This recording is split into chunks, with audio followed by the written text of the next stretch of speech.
अस्सलाम वालेकुम, कैसे हैं आप लोग? ठीक ठाक। तो ये जो वीडियो है ये CSS से रिलेटेड है। इसमें तमाम चीज़ें मैं आपको बताऊंगा कि CSS क्या होता है और इसको हम लोग इस्तेमाल क्यों करते हैं।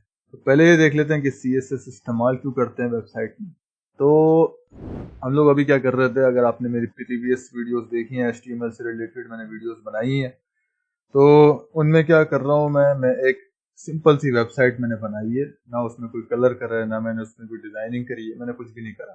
तो मैंने एक सिंपल सी वेबसाइट क्रिएट करी है। लेकिन CSS क्या करता है, उस वेबसाइट को डिजाइन करता है, उस वेबसाइट में कलर करता है, उस वेबसाइट के फॉन्ट के स्टाइल को चेंज कर देता है। मतलब जो भी चीजें होती हैं, डिजाइन होती हैं, वो सारी हम लोग क्या करते हैं, CSS के जरिए करते हैं, यानी कि कैस्केडिंग स्टाइल शीट के जरिए करते हैं।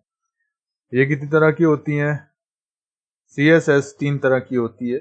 पहली होती है इनलाइन CSS, दूसरी इंटरनल CSS, और एक और होती है वो है एक्सटर्नल CSS। तो सबसे पहले इनलाइन CSS के बारे में देखते हैं कि ये कैसे हम लोग लिखते हैं इसको। इनलाइन CSS लिखने के लिए मैं अपने बॉडी के सेक्शन में आ जाता हूँ और पहले एक हेडिंग क्रिएट कर लेता हूँ। ठीक है, यहाँ पे मैं एक हेडिंग बनाऊंगा और उसी में मैं सारी चीजें करूंगा। पहले इनलाइन करके दिखाऊंगा इसी हेडिंग में, फिर मैं इंटरनल करके दिखाऊंगा, फिर मैं एक्सटर्नल CSS करके दिखाऊंगा। हेडिंग में मैं डाल देता हूँ, this is my first website. ये मैंने लिख दिया, एक छोटी सी हेडिंग मैंने लिखी है वेबसाइट में। इसको मैं सेव कर लेता हूँ। तो अब यहाँ पे मैंने H1 की है एक हेडिंग डाली है। अब इसमें इसको चला के दिखाता हूँ और मैंने रिफ्रेश भी किया हुआ है। तो ये मेरी वेबसाइट है। तो अब मैं इसका कलर चेंज करूंगा, तो वो कैसे करूंगा मैं करूंगा इनलाइन CSS के जरिए।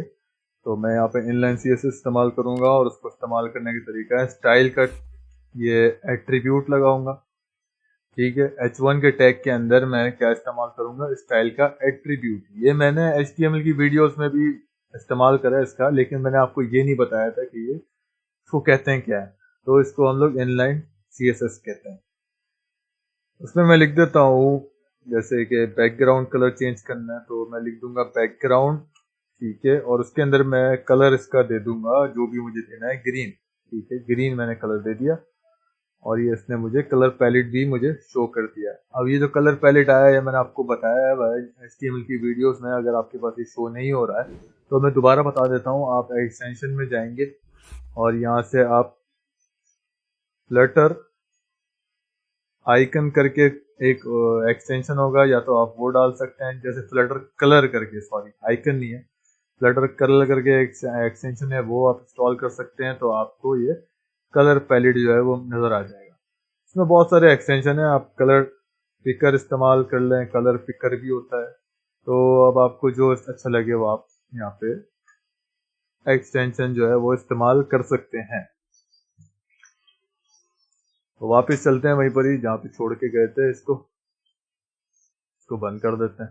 अब ये मैंने ग्रीन कलर कर दिया है। अब यहाँ पे मैंने क्या की है, इसकी इनलाइन CSS इस्तेमाल की है वेबसाइट में, और मैंने वेबसाइट को सेव भी कर लिया। सेव करने के बाद मैं इसको चला के आपको दिखाता हूँ कि क्या होगा। तो इसने बैकग्राउंड कलर जो है टेक्स्ट का वो चेंज करके ग्रीन कर दिया है।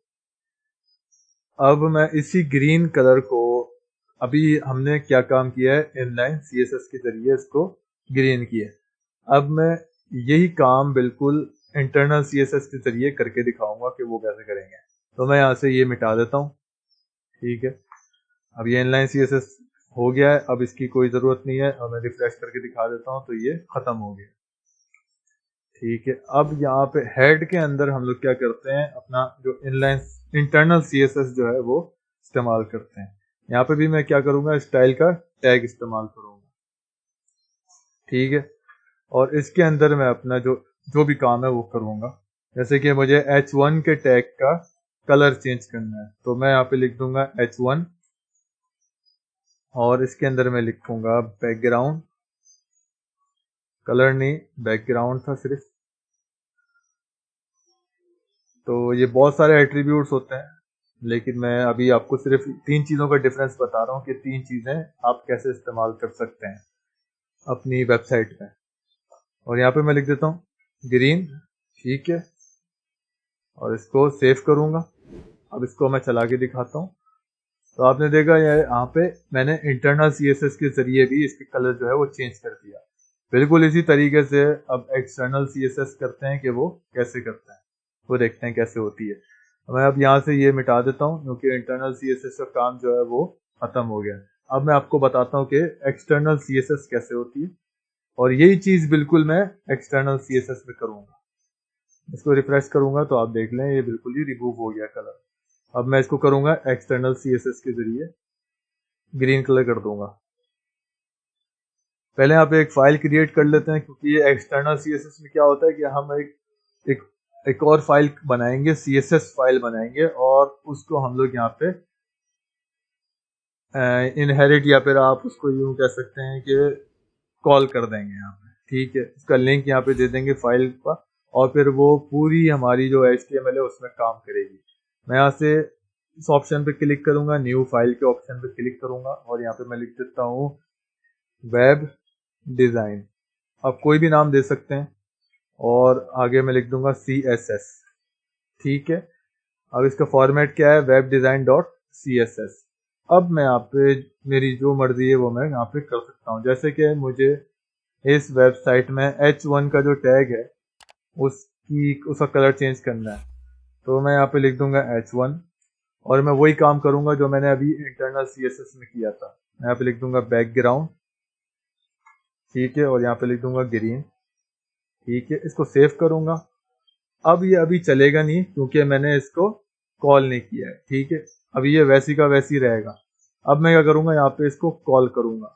कॉल कैसे करते हैं, मैं यहाँ पे लिख दूंगा लिंक। ठीक है, और उसमें मैं लिख दूंगा आगे एक रेल की एक एट्रीब्यूट होता है वो इस्तेमाल करूंगा। इसमें मैं लिख देता हूँ स्टाइल शीट, क्योंकि ये क्या चीज़ है, ये एक स्टाइल शीट है, मतलब कैस्केडिंग स्टाइल शीट। तो ये एक तरह का बाहर से मैं इंपोर्ट कर रहा हूँ।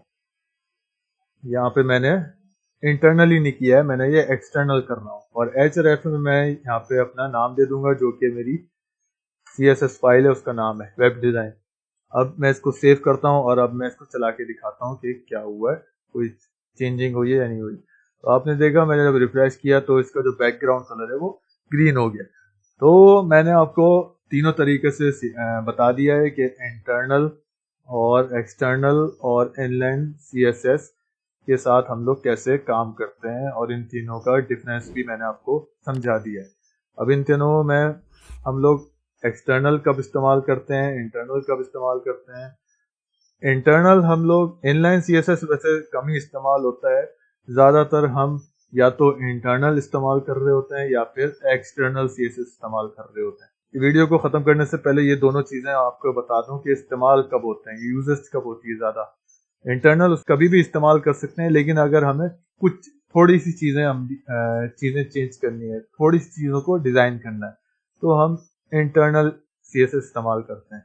लेकिन हमें अपना अगर कोड को जो है वो क्लीन रखना है। अब इससे आपको क्या नज़र आ रहा है कि बिल्कुल हमारा जो कोड है वो क्लीन है। अब ये तो सिर्फ एक ही टैग को मैंने करा है ना डिज़ाइन, एक ही टैग की प्रॉपर्टीज चेंज कर दी, बैकग्राउंड कलर चेंज करा। लेकिन अब मेरी वेबसाइट है उसमें बहुत सारे टैग्स होते हैं, तो जब बहुत सारे टैग्स को हम यहाँ पे लिखेंगे इंटरनली CSS में, तो ये मल्टीपल लाइंस ऑफ कोड चला जाएगा। तो ये जाता रहेगा और नीचे ख़त्म होएगा, बहुत नीचे जाके कोड एंड होगा। तो हमारी जो मेन बॉडी जो है वो तो ख़त्म ही हो जाएगी, हमें नज़र ही नहीं आएगी, और हमें वो नीचे जाके देखना पड़ेगा इस तरीके से। लेकिन अगर हम लोग इंटरनल CSS के बजाय एक्सटर्नल CSS का इस्तेमाल करेंगे, तो ये क्या होगा, अब इस फाइल में जाके चेक करेगा, और इस फाइल में जितनी भी चीज़ें लिखी हुई हैं नीचे जाती रहेंगी। तो वो क्या करेगा, हमारा जो कोड है वो क्लीन रहेगा, और इसी कोड में हम लोग जाके चेंजिंग कर लेंगे, और हमें बार बार यहाँ पे जाके अपनी वेबसाइट में जाके भी चेंज नहीं करना पड़ेगा। इसका एक ये भी फ़ायदा है। तो उम्मीद है आपको वीडियो अच्छी लगी होगी। वीडियो अच्छी लगी है तो वीडियो को लाइक करें और अपने फ्रेंड्स के साथ शेयर करें। तो मिलते हैं नेक्स्ट वीडियो में इसी अपनेपन के साथ, कि अपना ख्याल रखिएगा। अल्लाह हाफिज़।